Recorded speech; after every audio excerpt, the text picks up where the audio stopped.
Good day, viewers. Welcome back to the Preaching Humanist with David Oliverio. That is I. I want to discuss humanism in action. Back in the day when I was a youngster, way back then, I remember my parents and other adults always saying this phrase, hey, actions speak louder than all the words that you can say. People talk, right? Let's see some action behind those words. Now, we often hear nowadays a phrase, thoughts and prayers. Some tragedy happens in one's life. We have a pandemic. We have issues and human problems. What do we hear often? We hear things as, I will be praying for you. I'm thinking about you. My thoughts are with you. Now, if people want to say that, that's fine. To me, I think we need to show a little more action in that.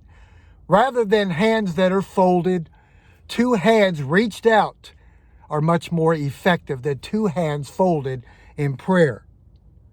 We hear the term, I love you. Strangers meet, I love you. People meet with other friends, I love you. Well, that's a really strong word to me. Do we love or do we put it into action? Actions do speak much louder than words. Now, I want to talk about a few examples of putting this humanism into more than just words, more than just conversations and discussion groups, which we have so often in our secular communities, which are good.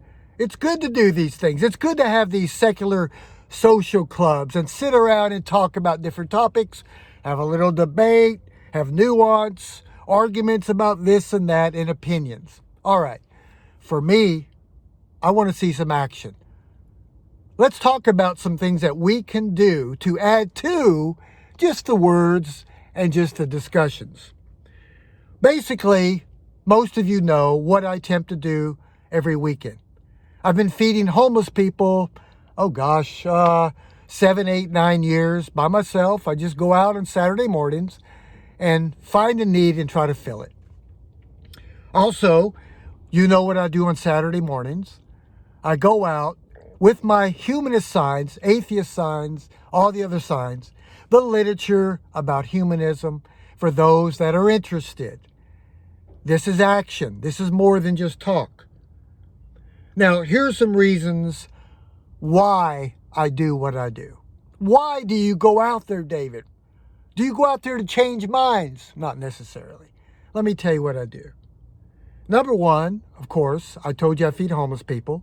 But as I go out with signs, number one, I attempt to normalize atheism.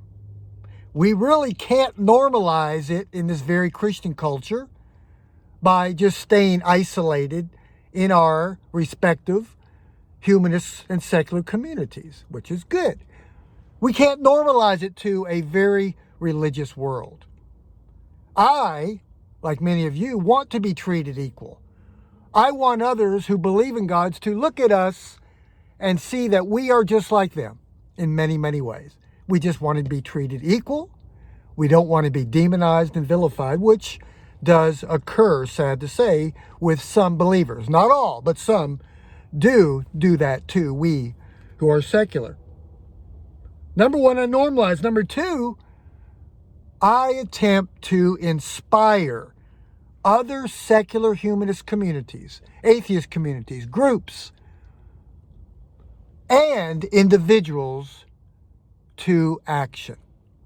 People say, good message, David. It was very inspiring. If I post something on Facebook about going out with my signs, the reason I do that is not for recognition.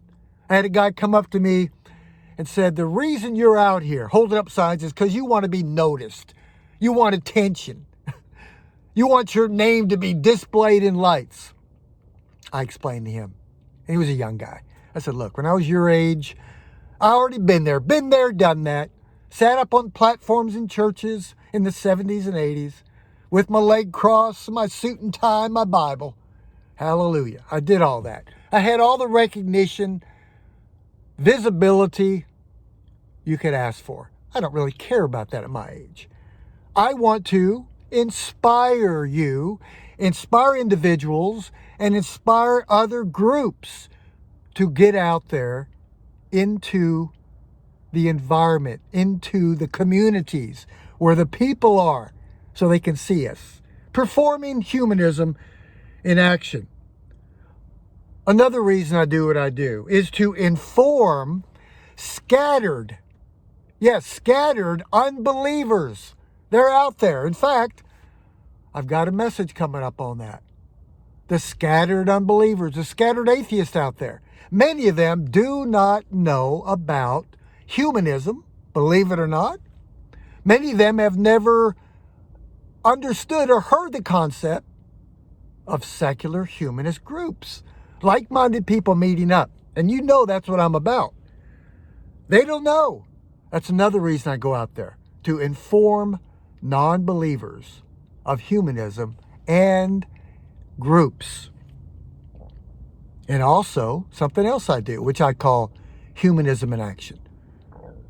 I go out and attempt, notice I said attempt, to find common ground with believers. Not only do we attempt, and should we attempt, to find common ground within our own groups, but also with those that continue to believe in God. I think it's very important. There are many reasons for that. I also try to attempt to normalize and to find common ground with evangelicals. Now that is a tough task, near impossible for me, but at least they see we're out there. At least they see a smiling face. They may not be happy about it. So these are different things that I do to inspire other people to become more active. This, my friends, is humanism in action. Find your passion. Find what you're good at. Find your abilities. Take them and let's go out there and make the world better. Let's do more than just talk. We got to talk. Let's do more than just meet together in groups and have discussion about different topics. Sure. But there's a lot more to it than that. It's time we go to the next level, the next step, and put this thing of secular humanism, of the love and the compassion for all humanity to make the world better. Let's go out there and be active, collectively and individually. We can do this, but we must see the importance of doing more than just talking. Let's put some action in our humanism. Well, thank you for watching The Preaching Humanist. And remember to let the light and the compassion and the action of secular humanism shine. Have a wonderful day.